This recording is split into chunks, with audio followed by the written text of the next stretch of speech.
who he intended you to be. And so what to somebody with a six-pack of abs? Maybe they don't have what you have. I mean, you know, why don't you ever think that way too? What I don't get is, why did our boys not feel that they were good enough? My father or my grandfather never worried about whether they had a six-pack of abdominals or what percentage body fat they had. So why is it now, you know, in the 21st century, that there's this huge preoccupation with body image that just didn't exist before? Dr. Harrison Pope is a psychiatrist who studies why American men are becoming more obsessed with their bodies.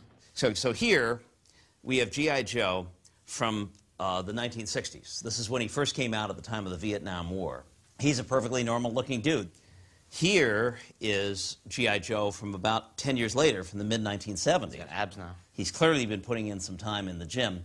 And then here is G.I. Joe from the 1990s. Bicep is up to 16 inches or so, full six-pack of abs, even got serratus muscles visible on the side. This evolution in the action figures is a testimony to this increased preoccupation with body image that we've been seeing in the United States. And it's funny that in our culture that we still tend to romanticize steroids to a certain way, that you'll see an ad for some SUV, you know, that says, "This is our sedan on steroids." But you wouldn't see an ad for an SUV saying, "This is our sedan on cocaine." Well, it's sort of like a golf cart on steroids. It looked like an easy bake oven on steroids. It's sort of economy on steroids. Think of it as Apollo on steroids. This year, the jet stream has really been on steroids. Kosovo would be Bosnia on steroids. Adding more U.S. trainers and advisors, essentially putting the current strategy on steroids. We are besieged every day with images of muscular male bodies on TV, in the movies, in cartoons, on magazines at the checkout counter in the department store, you know, all of which seem to give this message that a real man is big and muscular.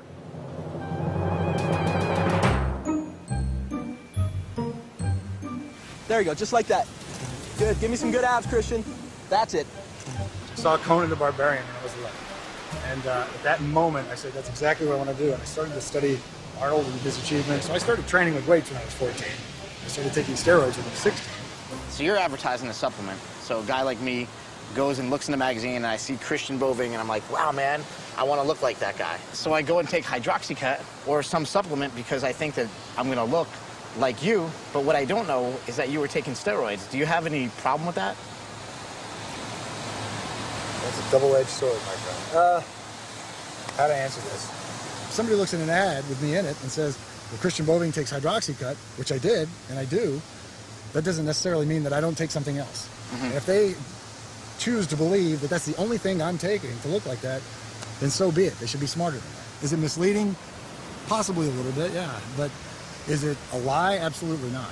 I'd say probably 80 to 90%, I'm not kidding you, of all the stuff I see in magazines is complete hogwash. It's ridiculous to me. I don't understand why there's this need in advertising to really manipulate things. The bone-thin fashion models, they get all kinds of eating disorders, and with men it's the opposite. They get the Adonis complex, and then there's all kinds of trouble ahead because you have all these kids who are like you and me when we were young, looking at all these people, and they're perfect. And how does that make somebody feel who's not as perfect as the people they're seeing? Not very good. So this stuff I've tried, loaded with sugar. Tried this. Tried this. Of course, I've tried this. Everybody, I think, has tried Muscle Milk. Tried this. Tried this. Tried all these drinks. If Speed Stack weren't enough, you have Extreme Speed Stack. The supplement industry is very unregulated. You don't have to have FDA approval to come out with a dietary supplement. That gives people room to come out with some, you know, lower quality products. This product says new legal formula on it. I don't know what the old what the old formula really had in it. Belizean man vine extract. I don't want any part of that. Best if used by date and lot number on bottom of can. Yep. I always thought the health industry was about, you know, health.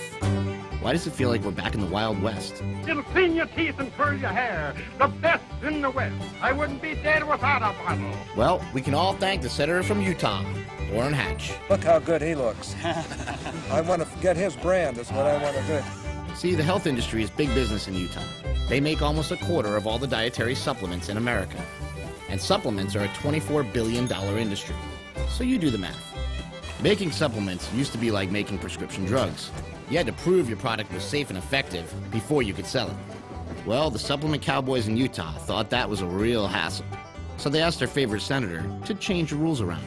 And now you don't have to prove your product is safe at all. And the FDA has to prove that it's not safe if they want to take it off the market. What is this red goop? This is the Canadian version of Redline. We had to take out some of the ingredients that aren't legal in Canada.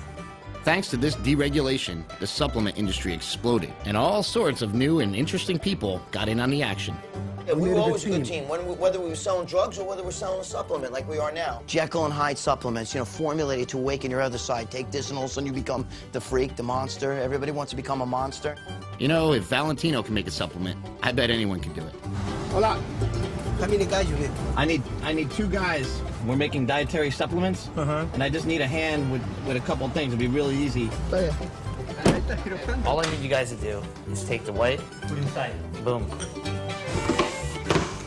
First, you buy a bunch of really popular ingredients. But the trick is, I'm just going to use a tiny amount of each one.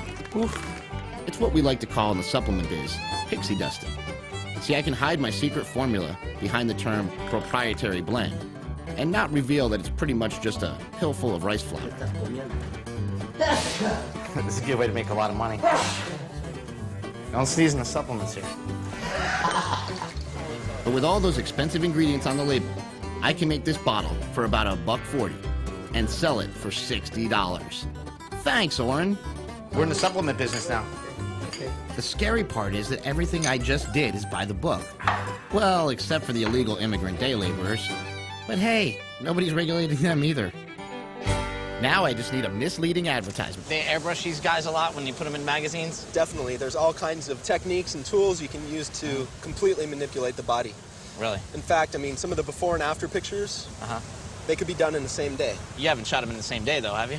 I have, actually. Oh, you have? Yeah. What do they do? Is this the self-editing part? I should keep my mouth shut? I can take anybody and take a picture of them, make them look their worst. Think horrible thoughts, depression.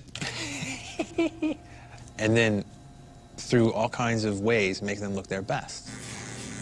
Just don't cut my nipple off.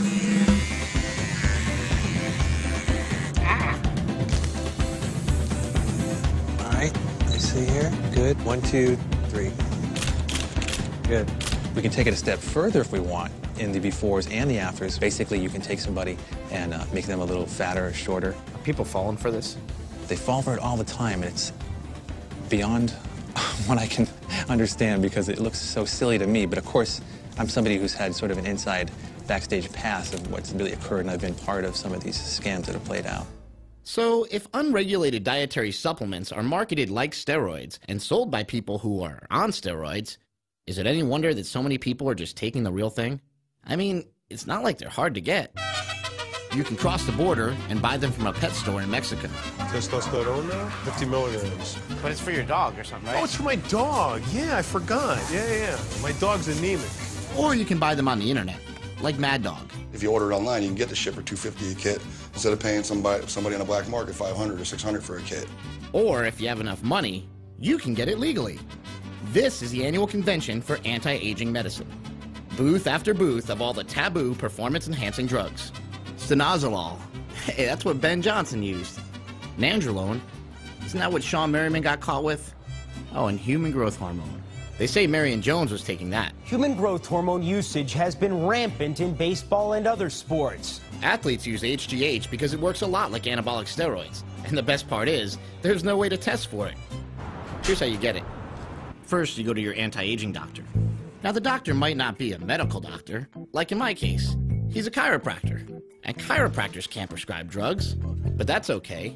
He just has another doctor write the prescriptions for him. But be careful. Prescribing hormones for anti-aging is a felony.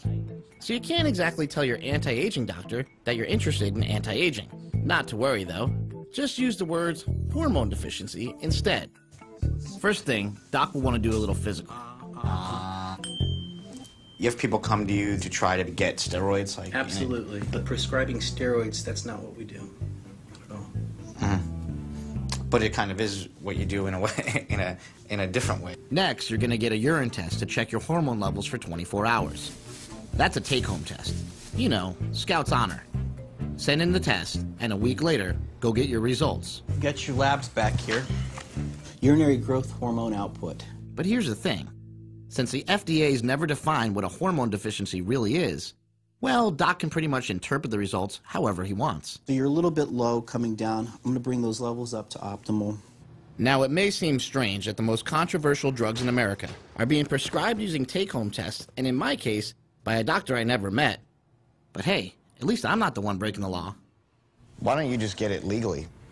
I like getting it the way I get it, and it's cheap, and I can get it, anytime I want, and I don't think there's any real reason for me